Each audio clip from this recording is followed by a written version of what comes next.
दुनिया की लगभग हर संस्कृति में, हर सभ्यता में एक कहानी आम है। एक महान बाढ़ की कहानी, एक प्रलय की जो सब कुछ बहा ले जाती है। पर ये सिर्फ तबाही की कहानियां नहीं हैं, नहीं, ये उम्मीद की, बचने की और एक बिल्कुल नई शुरुआत की कहानियां भी हैं। आज हम एक ऐसी ही बहुत पुरानी, बहुत गहरी कथा की परतों को खोलेंगे। जरा सोचिए, पूरी दुनिया एक भयंकर बाढ़ में डूबने वाली है, सब कुछ खत्म होने वाला है और इस तबाही की अकेली चेतावनी वो एक नन्ही सी मछली से आती है। क्या ये कोई मजाक है या फिर किसी दिव्य शक्ति का संकेत? बस यही एक सवाल इस पूरी अद्भुत कहानी के दिल में बसा है। तो इस कहानी की जड़ों तक पहुंचने के लिए हमें पहले इसके सबसे बड़े किरदार को समझना होगा, भगवान विष्णु। देखिए, हिंदू फिलॉसफी में उन्हें यूनिवर्स का प्रिजर्वर यानी संरक्षक माना जाता है। उनका काम है बैलेंस बनाए रखना। तो जब भी दुनिया में अधर्म मतलब अराजकता बहुत ज्यादा बढ़ जाती है और ये कॉस्मिक बैलेंस बिगड़ जाता है, तब वो इस व्यवस्था को, इस धर्म को फिर से स्थापित करने के लिए पृथ्वी पर आते हैं, अवतार लेकर। और इसी दिव्य हस्तक्षेप को हम दशावतार के नाम से जानते हैं, यानी 10 मुख्य अवतार। और मजे की बात यह है कि हर अवतार उस समय की सबसे बड़ी चुनौती का एक सीधा जवाब होता है। हर रूप, चाहे वो एक मछली का हो, एक कछुए का या कोई और, वो ठीक उसी जरूरत को पूरा करने के लिए चुना जाता है जिसकी उस वक्त ब्रह्मांड को सबसे ज्यादा जरूरत होती है। और हमारी कहानी का हीरो मत्स्य इन सभी अवतारों में सबसे पहला है। पहला, सोचिए, उनका जन्म होता है आदिम जल में। और ये बात कितनी दिलचस्प है ना, क्योंकि आज मॉडर्न साइंस भी तो यही कहती है कि धरती पर जीवन की शुरुआत समंदर के गहरे पानी में हुई। तो ये कहानी भी वहीं से शुरू होती है, पानी से, जहां से जीवन शुरू होता है। चलिए अब कहानी के इंसानी पहलू पर आते हैं।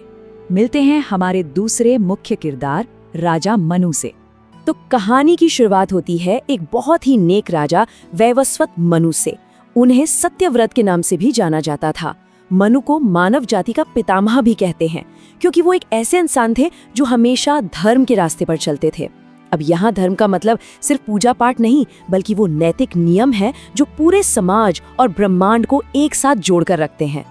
तो एक दिन जब मनु नदी किनारे अनुष्ठान कर रहे थे, तो उनकी अंजुरी में अचानक एक नन्ही सी मछली आ जाती है और वो बोलती है, वो मनु से कहती है, मुझे बड़ी मछलियों से बचा लो और मैं तुम्हें बचाऊंगी। ये लाइन, ये डायलॉग इस पूरी कहानी की नींव है। ये सिर्फ मदद की गुहार नहीं, ये मनु के कैरेक्टर का टेस्ट है और आने वाले एक बहुत बड़े तूफान का पहला संकेत भी। और मनु ने एक पल भी नहीं सोचा। उनके दिल में करुणा जागी और उन्होंने उस छोटी सी जान को उठाया और उसे अपने कमंडल मतलब एक पानी के बर्तन में रख लिया। बस एक छोटा सा दया से भरा कदम, लेकिन इस एक कदम ने आने वाले भविष्य की पूरी दिशा ही बदल दी। पर अगली सुबह जो हुआ वो बिल्कुल अविश्वसनीय था।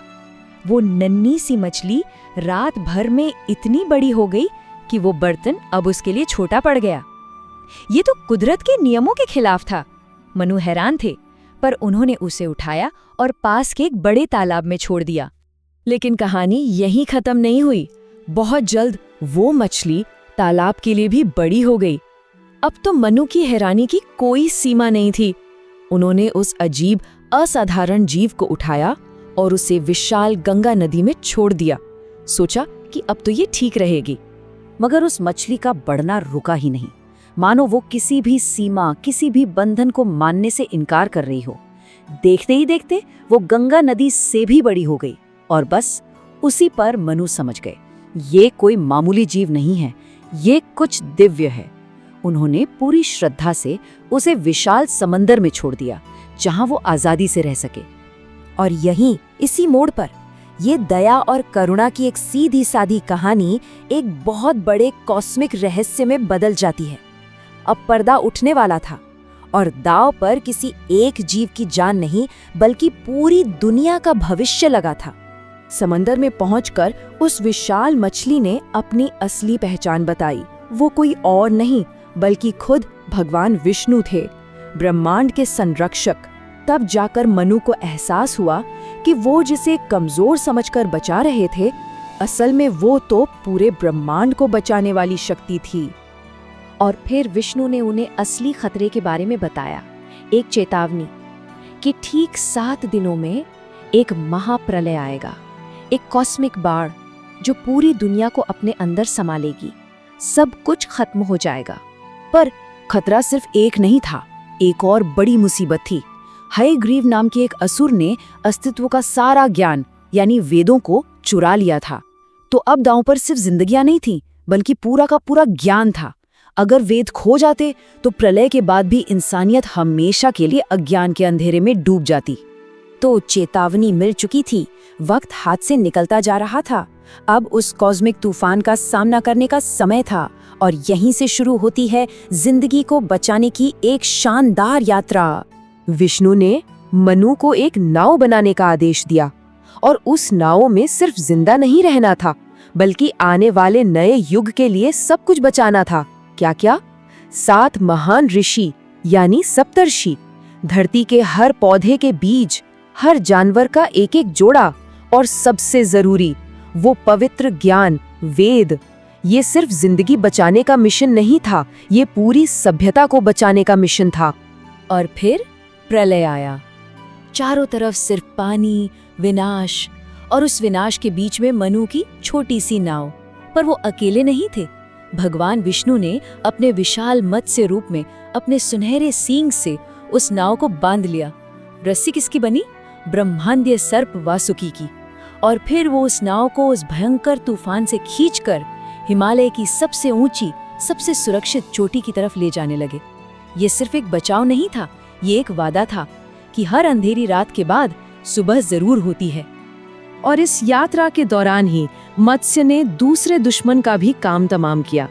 उन्होंने उस असुर हयग्रीव का वध किया और उससे चुराए हुए वेद वापस लेकर उन्हें सुरक्षित ब्रह्मा को सौंप दिया।